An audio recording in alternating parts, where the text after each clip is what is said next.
Nako, dito sa video na to, hirap na hirap ho sa pagsagot itong si Auntie Claire sa mga tanong nitong si Ma'am Pinky Web. Alam naman ho kasi natin, sanayang si Auntie Claire na yung mga tanong dapat sa kanya, especially dyan sa Malacanang Press Cartel, planted yan. 'Di ba? Bago pa mag-umpisa ang press con nila diyan sa Malacanang, binigyan na ng isang tanong yaang mga reporter na nasa harapan niya na kung saan yun ang nasa harap niya na dapat niyang sagutin sa kanila. Yun lang naman ho yun. Pero pagdating doon sa actual at yung hindi niya alam kung ano yung mga itatanong, sigurado pipiyok ho yung ali na yan. At dito sa video na to, pag-usapan din ho natin ang pagbalagbag nitong si Boss Dada dito kay Pinky. Pero bago ang lahat ng yan, sa like at sa subscribe, masaya na ho tayo dyan. At sa mga gusto sumali sa ating community, yung join button nandyan lang ho sa baba. Wala ho tayong maraming pag-uusapan dito sa video na to. Unahin na ho muna natin itong ating nakita na to sa mundo ng social media na kung saan ang ating mga kababayan gigil na ho talaga dito kay Ping Lacson. Malamang sa malamang ramdam na rin ho niya ngayong mga panahon na to na hindi na ho natutuwa ang sambayan ng Pilipino sa pagpapatakbo niya ng Blue Ribbon Committee. Sino ang gusto ninyong ninyong maupo sa Blue Ribbon Committee? Maliwanag pa ho sa sikat ng araw. Again, sinasabi natin dito sa PH Update, yung mga ganyang klaseng survey, walang methodology o walang sistema. Kumbaga, ano yan, tira bahala na. Kung saan umabot yung post na yan, pwede silang mag-react kung sino ang magustuhan nila. Pero yung 20,000 na reacts na si Senator Rodante Marcoleta ang gusto nilang mamuno diyan sa Blue Ribbon Committee, ika nga, pagka ganyan yung mga numero, sa tingin natin dapat na makinig yung mga siraulo diyan sa Malacanang. Di ba ho?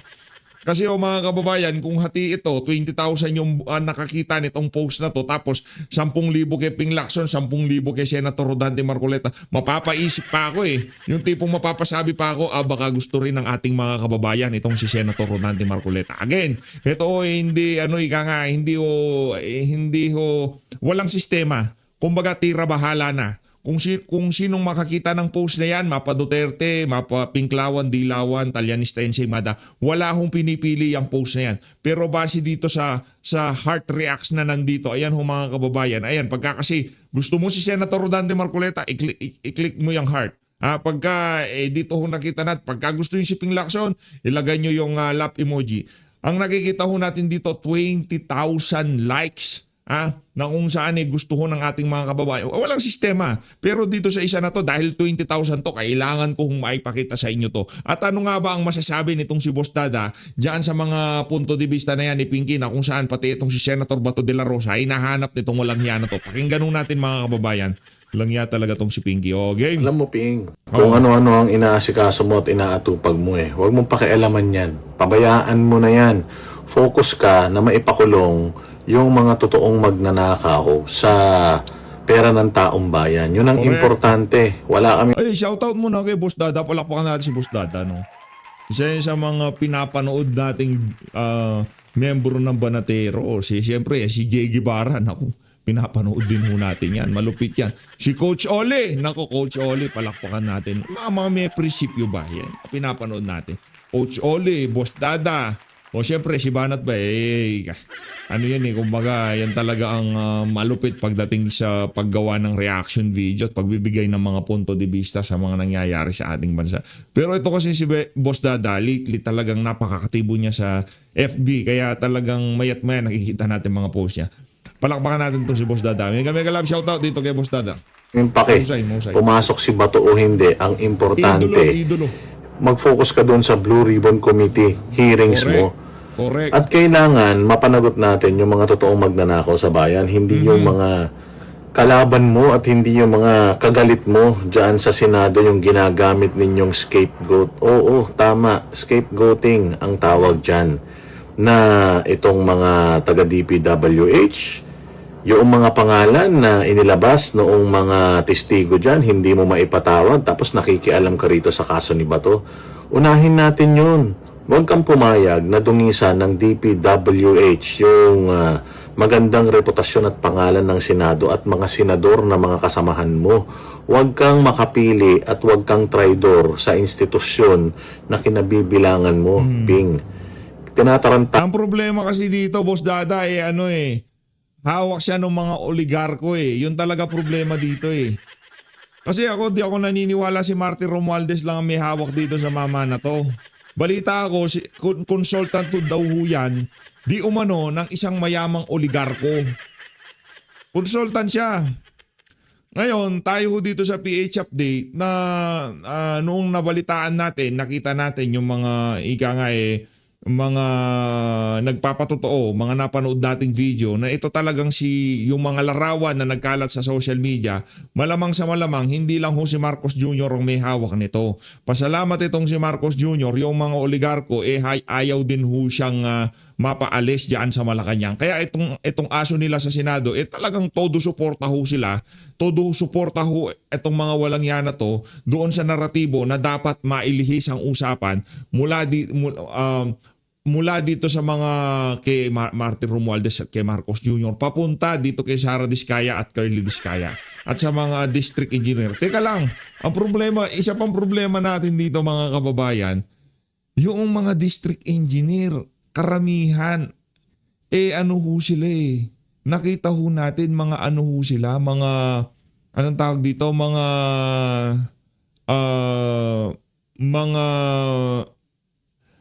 nasa ano na sila eh, nasa,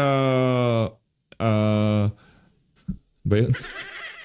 Witness Protection Program. Di ba? Nasa WPP na ho sila. Oh. Paano? Sino pang lilitisin natin kung lahat ng mga most guilty yung mga tauhan ng mga most guilty, hindi naman sila kumakanta. Basta pinasok lang sila sa WPP, o dyan kayo ha, tahimik lang kayo dyan, wala kayong ibang idadamay dyan. Kasi mga kababayan, kung maganda lang yung pagkakahandle ng Blue Ribbon Committee, di ba? Nung sinabi ni Bernardo, yan, si Trigib Olivar, si Adrian Bersamin, di ba? Nabanggit na yung mga pangalan. Kung doon sa sinabi niya na yon, talagang pinitpit nila yung mga dapat pitpitin dyan sa Blue Ribbon na yan. Sa tingin natin mga kababayan, mas naliwanagan ang ating mga kababayan sa panonood nila dyan sa pagdinig na yan ni Pinky. Kaso, imbis na maliwanagan ho tayo, lalo ho tayong nalabuan di ba? Lalo lang naguluhan ang sambayanan. Ngayon nagkakanda hendot-hendot na sino ba talaga ang may kasalanan. Pero alam yan ng sambayan ng Pilipino. Yang mga may kasalanan na yan, sigurado ho tayo. Hindi ho tayo pwedeng magkamali. Hindi magagawa lahat ng mga pangalang nasabit dyan sa issue ng mga maanumalyang flood control na yan kung walang go signal ni Marcos Jr. at ni Martin Romualdez. Yan ang ating sigurado dito. Hindi ho maglalakas ng loob yan si Bernardo, anak ng Tokwa. Hindi muna niya itatawag dito kay Bunuan o di naman kaya sa kay Yusek Bernardo, 'di ba? Hindi maaari yun. Kaya ang mastermind dito, hindi ho tayo pwedeng magkamali. Hindi ho tayo pwedeng magkamali diyan. Nasa Malacanang at nasa House of Representatives. Ka ng mga taga-DPWH, mantakin mo ginawa pa silang state witness. Sila yung nagpasasa sa pera ng taong bayan, sila yung nagnakaw, tapos hindi sila makakasuhan. Happy ka dyan, Ping? Nasaan ang bayag mo? Wala na, nalunok na niya, Boss Dada. O baka hawak ng mga oligarko na merong nakaaway na congressman kamakailan. Blind item pa no? Wala nang yagbayang si Pinky, di ba?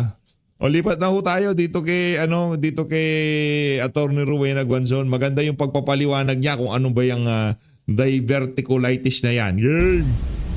Naku, matindi to. Diverticulitis. Diverticulitis. Ulitis. Ang sakit ni BBM. Ang tunay niyang sakit, yun yung sanhi ng kanyang mga sakit. Ang tunay niyang sakit, cocaine addiction. Siyempre kulang siya sa tulog lagi. Taka lahat ng mga hyper siya doon. Lagi stress yan Ba, parang cocaine ka, high na high ka dyan Grabing dopamine hit mo dyan 15-20 minutes or singot ka ng singot, Grabe. Matindi ho pala yung na yan, yung droga ho na yan, ibang klase pala. Talagang pag pala tumama yan, talagang lumilipad ho pala yung mga gumagamit ng ipinagbabawal na pulburon na yan. Ngayon no, mga kababayan, pagka ganito na lang, sa mga susunod na eleksyon, pagka ang isang tag dito, isang kandidato, wala nang drug test. Wala na tayong ganun. Pagka ikaw meron kang iskandalo na ikaw ay gumagamit ng ipinagbabawal na droga, hindi mo na kailangan mag pulburon test o mag hair follicle test. Automatic X ka na. Tapos na usapan. Wala nang maraming cheche. Wag na ho tayong sumagal pa na ganito ganyan chismis lang naman, hindi. Pagka ikaw merong nakaraan na ikaw ay gumagamit ng ipinagbabawal na droga at mapahanggang sa ngayong mga panahon na to, yung mga senyales nagmamanifest pa sa bunganga mo, sa kilos mo, sa mga aksyon mo, malaking problema yan. Automatic X na ho sa atin yan ngayong mga panahon. Sabi niya hindi daw life-threatening yung diverticulitis niya. Oo. Hindi naman totoo. Yan yung dumudugo yung mga large intestine mo. Lolo ko namatay. Nag-bleed yung large intestine. Yan ang sakit ng grandfather ko . Bleed yung intestines niya. So ibig sabihin itong si Marcos Jr. malapit na ho ba ito? Attorney Rowena Gonzon. Kung malapit na, di palakpakan. Hindi naman sa pinagdadasal natin kasi life-threatening pala . Sinasabi ni Marcos Jr. di daw life-threatening. O bakit hindi siya nagpupunta sa mga pagtitipon ngayong mga panahon na to? Ang hilig niya magpa-epal. Ang baba ng approval at trust rating niya. Kadalasan ho kasi mga kababayan, pagka kayo medyo mababa ang approval at trust rating nyo, yung yung media presence nyo, talagang dapat may minamayat-maya nyo yan. Kahit pa paano, para makita ng taong bayan, nagtatrabaho kayo. Diba? Yun yung idea kung bakit mula nung lumabas yung latest na approval at trust rating ni Marcos Jr., lagi siyang lumalabas sa media. Pansin nyo yun? Diba? Pansin nyo, lagi siya pagka merong airport, merong daan, kahit umutot lang yung kabayo, umutot lang yung kambing, nandyan siya sa gilid lagi. Diba? Kasi kailangan niya ng presensya lagi sa social media. Lagi dapat siyang mapag-uusapan. Siguro dito sa verticulitis na to, naisip niya paawa effect na siya. Yarin lamang na wala siyang alam trabahuhin, magpapaawa na lang sa sambayan ng Pilipino. Pero wag ho kayo maawa, anak ng tokwa, wala ho sa tamang katinoan yung mama na yan. That's how he... Bangag Why? He passed away. So, gusto sabihin sa amin, BBM, na hindi yan life-threatening. Hindi yan life-threatening ngayon. Pero dumudugo yan dyan sa loob. Huwag mo kami lulukuhin, sinungaling ka. Na-overdose ka, no? Umamin ka na kasi, Pinky. Pinky. Umamin ka na kasi, ngagba. Na-overstress ka, no? Eto, rekta ho tayo sa interview nitong si Ma'am Pinky Webb dito kay wag na ho natin tanggalin itong survey na to, no. Ito, lagay ko lang to para makita ng ating mga kababayan na sukang-suka na talaga ang sambayan ng Pilipino dito kay Pinky. Rekta ho tayo dito kay Ma'am Pinky Webb. Ito yung Pinky maganda. Ito yung tunay na Pinky. Si Ping Lacson, hindi ho Pinky yan. Yan si Ma'am Pinky Webb. Yan talaga yung ika nga malupit ho yan. Pakinggan ho natin to. Game! Claire Castro. Yusek, good to have you on the show. Thank you so much for your time. Yes, good evening, Pinky, and thank you for inviting me. Let's talk about the second impeachment complaint that will be filed against the president tomorrow by Bayan, and this will be endorsed by the Makabayan bloc. Yusek, basically it's focused on, so far, on what I've read on the national budget and corruption in the flood control projects. Did this even come as a surprise po sa Malacanang? Hindi, Pinky, even before na dinig na natin una nag-ingay, si Congressman Irice and the same, ang mga issues nila patungkol sa bakit pinabayaan at bakit pinirmahan yung GAA. Nakita naman natin, hindi lang naman ang Pangulo ang gumawa ng GAA. At nakita din natin kung paano inalagaan ng Pangulo ang pondo. At di ba inutusan pa niya ang DBM na inalagaan ng pondo, inalagaang nakawin, ganon. Inalagaan, paano inalagaan? Inalagaang ubusin. Sa ulo ka. yung implementation ay dapat conditional. Kaya nga may nagreklamo even before regarding the for later release. And it was even branded as First Lady Reject. Kasi may mga taong hindi nabigyan agad ng pondo dahil hindi nila masatisfy yung requirements para ma-releasean sila ng pondo. Yung pinag-uusapan rather, ma'am, yung 2025 national budget kasi, they call it to be one of the most corrupt budgets. In fact, Senator Ping Lacson, if I'm not mistaken, was calling it mangled beyond recognition. Ang simpleng tanong ho siguro dito, Yusek, is, kung ganun ho kasama o kakorrupt na lang yung budget noong 2025, the simple question would be, why did the President sign it? Unang-una, nag-veto siya ng 194 billion. Marami rin siyang tinanggal na mga line item. Nag-veto siya. At pinangalagaan niya to, Pinky. So yung veto ngayon, yan na ang excuse ni Marcos Jr. para sabihin na ika nga kung ano man ang nakita yung kapalpakan dyan sa 2025 budget wala siyang kasalanan. Urur! So yung pagbibito niya, yun na ang kanyang yun na ang kanyang pass para sabihin natin na hindi siya kurakot.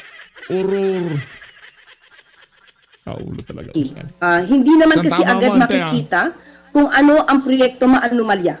Malalaman mo na lang dyan kapag nakita mo na wala talagang proyekto. Kasi pag sinabmit ito sa Pangulo, inaaral naman nila ito at nakita naman nila na okay, so i-push ito. Pero yung mga nakita nila na hindi dapat at may mga programa regarding sa flood control projects, marami din po siyang tinanggal. So, hindi po natin masisisi ang Pangulo kung ito'y pinirmahan dahil din po naaral nila, but may condition ito sa DBM. Ipatupad ito with conditional implementation. Ibig sabihin, hindi pwede kung sinabi lang ng isang proponent na i-release ito or isang ahensya, let's say DPWH, pero hindi na tutugma sa dapat na ipagawa. Let's say, ito na i-example ko na lang. Hindi ba nagreklamo si Senator Amy? Kasi meron daw siya mga insertions or rather wish list. Remember, from the insertion to wish list ang sinabi niya. Hindi daw siya na-issuehan ng pondo dahil meron nga utos ang Pangulo sa DBM na conditional implementation. Pag hindi natupad or naipakita lahat yung requirements na dapat ipakita, hindi dapat i-release ang pondo. So, nandun po yung pangangalaga ng Pangulo. Pero bakit ho ganon? It's said to be, yung sinasabi pong lumabas na GAA, which is actually the final budget for 2025, there's a lot of talk that it was so far from what yung planong NEP, what was intended sa NEP. Would you clarify that, Yusek? Napakalayo ho ba nung pinirmahan ni Pangulo na GAA in 2025 doon sa original na NEP or National Expenditure Program? Actually, Pinky, nung pinirmahan niyan, hindi pa tayo kasama dito sa palasyo. Pero sa aking pagkakaintindi, nung tinatanong natin yung DBM, marami po talaga na na-veto ang Pangulo at may pondo po siya talaga na nasa conditional implementation. Yun lang po ang explanation sa akin ng DBM. Ang daming falsifikadong flood control. Bakit ang daming nawawalang pera? Ante Claire, naririnig mo ba mga sinasabi mo? Ang daming ghost project, ante. Bilyon yung hinahatid dyan sa Diamond Hotel ni Yusek Bernardo. Yusek ha, hindi nakatakip ang mukha na parang pinulot sa tae ng kalabaw. Hindi ganon.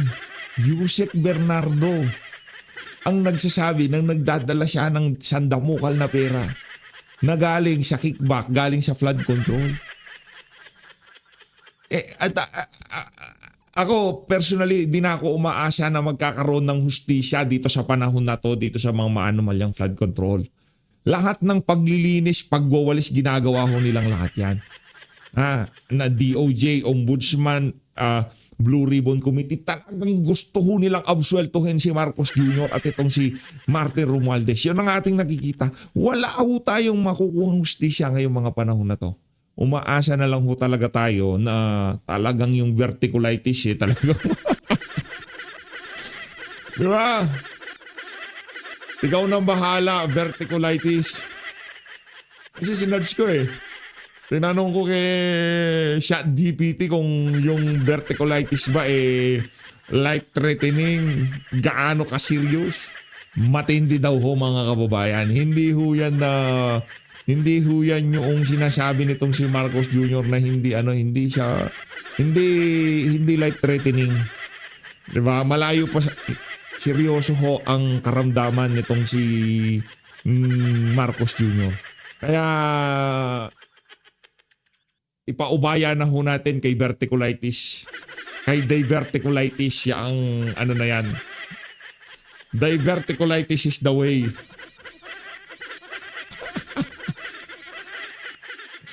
Ay, nako. At pinirmahan niya ito dahil, tinanong ko rin po ang DBM, bakit pinirmahan? Katulad ng tinatanong nyo, bakit agad pinirmahan ito kung meron kayo nakikita na mali? Sabi niya, hindi agad makikita kung may anomalya ang isang proyekto. Post. Kasi nandun pa lang yan eh. Oo, nandun pa lang yan, nakalagay yan. At mapapansin mo lang, kapag hindi na naibigay yung mga requirements, doon po hindi nagpapa-release ng pondo ang Pangulo at ang DBM. Yusek, pag-usapan po natin si Pangulo and the Cabinet because pwede rin ho lumabas dito yung tinatawag na command responsibility. I'll give you an example. Executive Secretary Lucas Bersamin, Secretary Mina Pangandaman, Secretary Bonoan, tatlo po sila na nag-resign dahil po sa flood control issue na secretary. All of them, of course, denying any participation in corrupt activities. Ang tanong ho siguro dito is, should there have been, one way or another, a directive from the President to have them investigated because of various accusations or allegations, whether they are validated or not? Ngayon kasi sa Pangulo, okay, as of now, Pinky, sabi nga natin hanggat wala na ipapakitang ebidensya na magsasabi na sila ay gumawa ng anomalya. Still, masasabi pa na rin natin, pa rin, na inosente sila. Sa mata ng Pangulo, hanggat wala pang ebidensya, nananatili ang kanyang pagtingin na walang kinalaman ang sino man na naging parte ng kanyang kabinete. But, kung meron na mag-iimbestiga, nandiyan naman po ang ICI. Kung meron po ng mga tao pinpoint sa mga miyembro ng gabinete or naging miyembro ng gabinete, nandiyan naman po ang ICI. Nandiyan din po ang ombudsman. At hindi po Wala nang ICI. Ombudsman naman. Wala rin ang ombudsman. Hindi na kami umaasa sa ombudsman. Ano ba, ante? Si ombudsman na Remulla, nakataning na rin yan eh. Nakataning na rin yung pananatili niya dyan sa ombudsman. Pag pumasok na si eksena si BP Sara, kahit ano pang siga, kahit ano pang legal luminary ang pagyayabang niya, ipresenta niya sarili niya, sa ayaw sa gusto niya, may kalalagyan siya. Pati nga ikaw eh. Di ba? Gusto, sana mapagbigyan tayo ng tadhana. Gusto ho nating masaksihan na yung pagpasok ni BP Sara sa Malacanang at paglabas ni Marcos Jr. At paglabas ni Boying dyan sa ombudsman at pagpasok ng bagong. Gusto nating masaksihan ng live. Gusto nating ma-vlog. Gusto nating ma-videohan na nandun tayo sa mismong pagkakataon na binabaklas na yung mga walang yan. Darating ho tayo dyan mga kababayan. pigilan ito ng Pangulo. Ipakita lamang po nila kung ano man po ang magiging ebidensya nila laban sa mga naging miyembro ng gabinete ng Pangulo. While we're talking about the impeachment, Yusek, pag-usapan na rin natin yung first impeachment, various grounds enabling the kidnapping and surrender of former President Rodrigo Duterte, unfit supposedly to serve due to supposed drug addiction as claimed by his sister, Senator Amy. Yung pong tinatawag na yung pinag-uusapan na rin po natin ngayon, unprogrammed appropriations and other unconstitutional provisions na parte po nung 2023 hanggang 2026 budget. Ang nag-file po nito, Attorney Andre De Jesus, for the record, was he ever the lawyer of First Lady Lisa? Supposedly it's a disbarment case against Attorney Glenn Chong. Yeah, there is this misconception, Pinky. Attorney Andre De Jesus has never been a counsel of First Lady Lisa Marcos. As a matter of fact, Pinky, si First Lady, hindi po ito balat sibuyas. Hindi po ito nagsasampa ng kaso kahit ano. Hindi daw wala sibuyas. Itong si Lisa Araneta Marcos, naniniwala ho ba kayo dyan? I-comment nyo na ho sa baba. Hindi daw si Lisa Araneta Marcos, di daw wala sibuyas. Pero lahat ng bumanat sa asawa niya, kung hindi nakakulong, merong kinahaharap na kaso ngayong mga panahon na to. Palakpakan ho natin ang walang hiya. Napanood nyo ho yung interview niya dito kay Kato Nying nung sinabi niyang I am very New York. Sa lagay na yon, hindi pa ho siya balat sibuyas ha. Kung bash ang gawin Na kesyo, politiko anak niya, politiko asawa niya. Kesyo, pagka daw kinantinyo na ang anak niya, ibang usapan na yan. Sa lagay na yon, politiko ang anak niya, pero hindi ho siya balat sibuyas. Palakpakan ho natin ang sinungaling na Auntie Claire. nyo sa kanya, kahit anong negatibo, kahit fake news ang ibigay nyo sa kanya, hindi po yan nagsasampa ng kaso.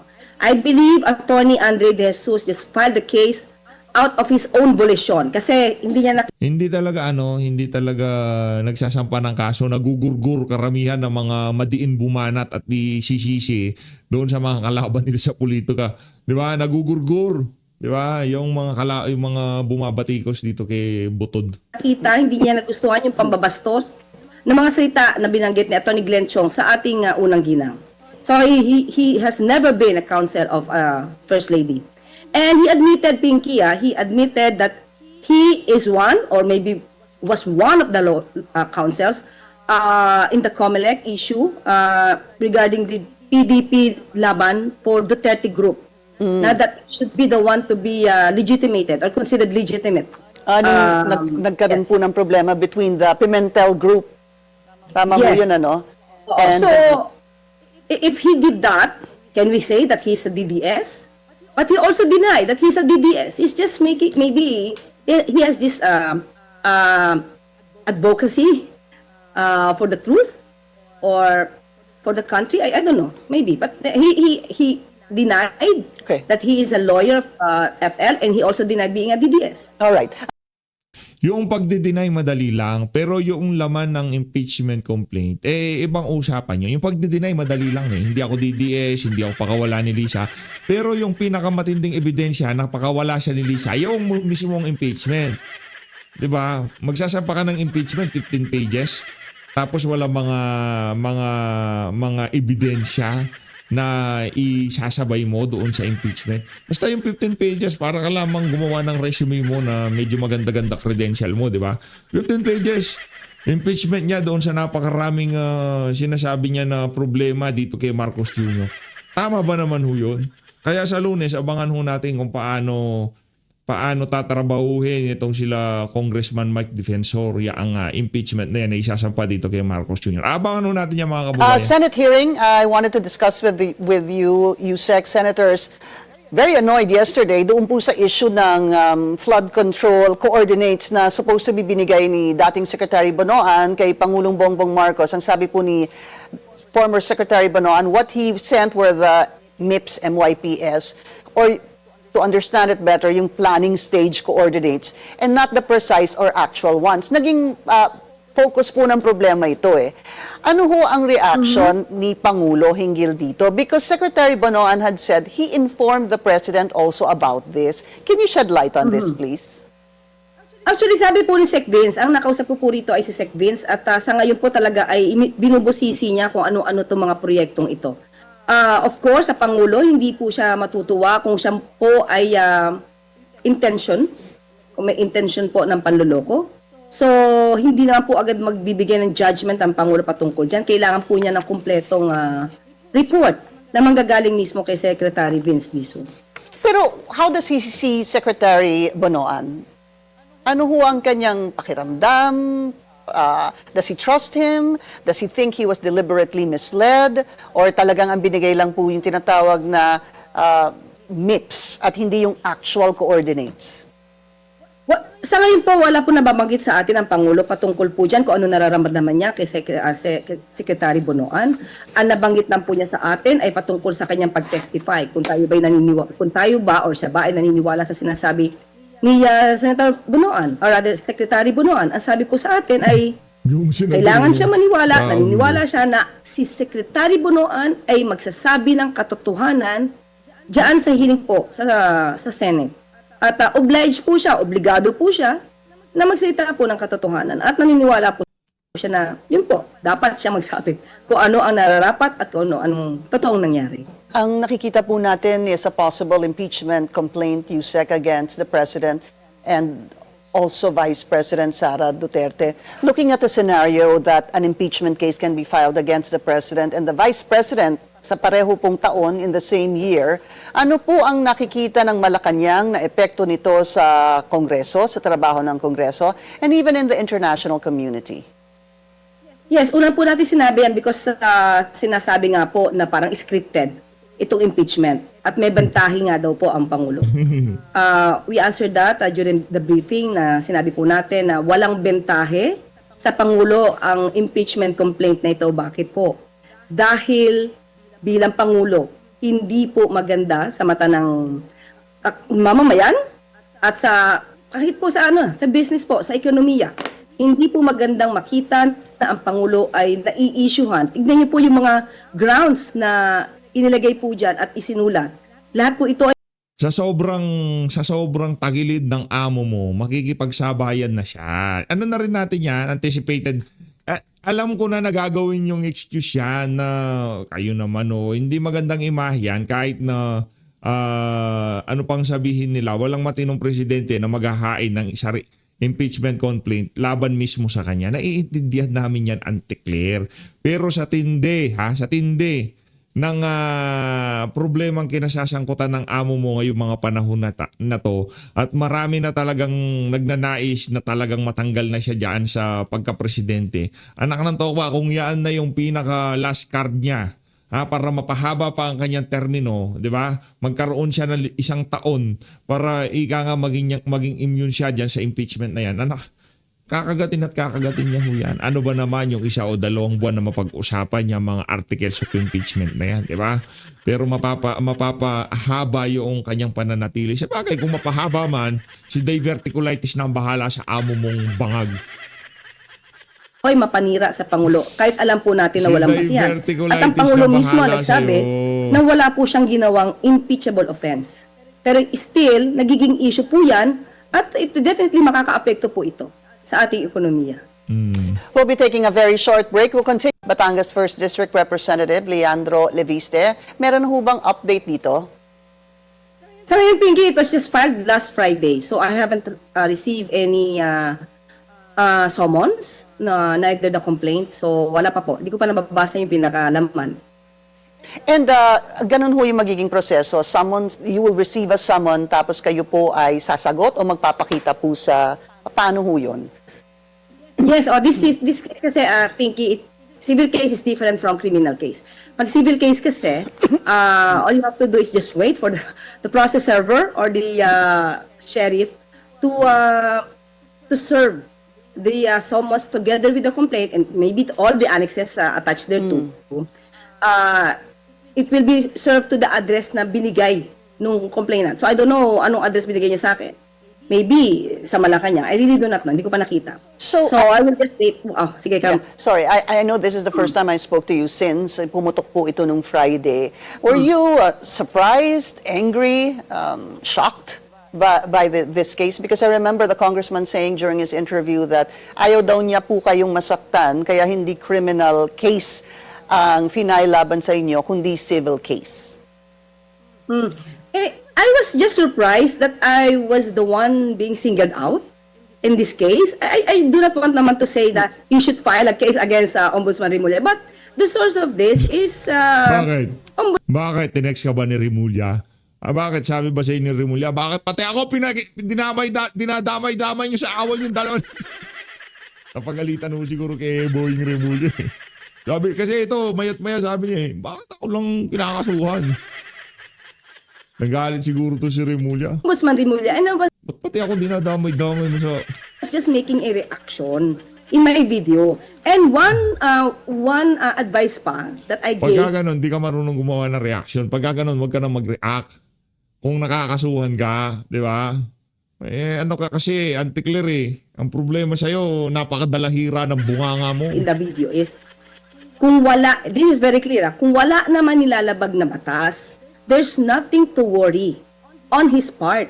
So, ibig sabihin, meron pa ako, let's just give him the benefit of the doubt, let's just be not judgmental, let us see ano nangyari. And in that vlog, I only explained the conflict of interest, ano yung franchise, why should not it be transferred or divested without the approval of the Congress. So, yun yung tinake up natin. So, hindi ko alam bakit sinabi niya ng malisyosa or malicious ang aking mga sinabi. I don't know kung meron silang Ano na yan? Sub judice na yan. Sa korte ka na magpaliwanag. Ang sakit nun no? Yung sasabihin na sa korte ka na magpaliwanag. Yung wala kang bitaw dito. Punta tayo sa korte. Ito tayo Kawawa naman tong si Auntie Claire. Okay lang yan, Auntie. Kaya mo nang bayaran yung 110 million. Pa naman yun. Agenda. Dami mo ng pera ngayon. Na parang makikita mo, lahat ngayon ng Walang mga kwenta yan. kaalyado, they want me out. They No. want me to be removed. No. Mag-stay ka dyan. Mag-stay ka dyan sa Malacanang kahit di na si Marcos Jr. ang presidente. Diyan ka pa.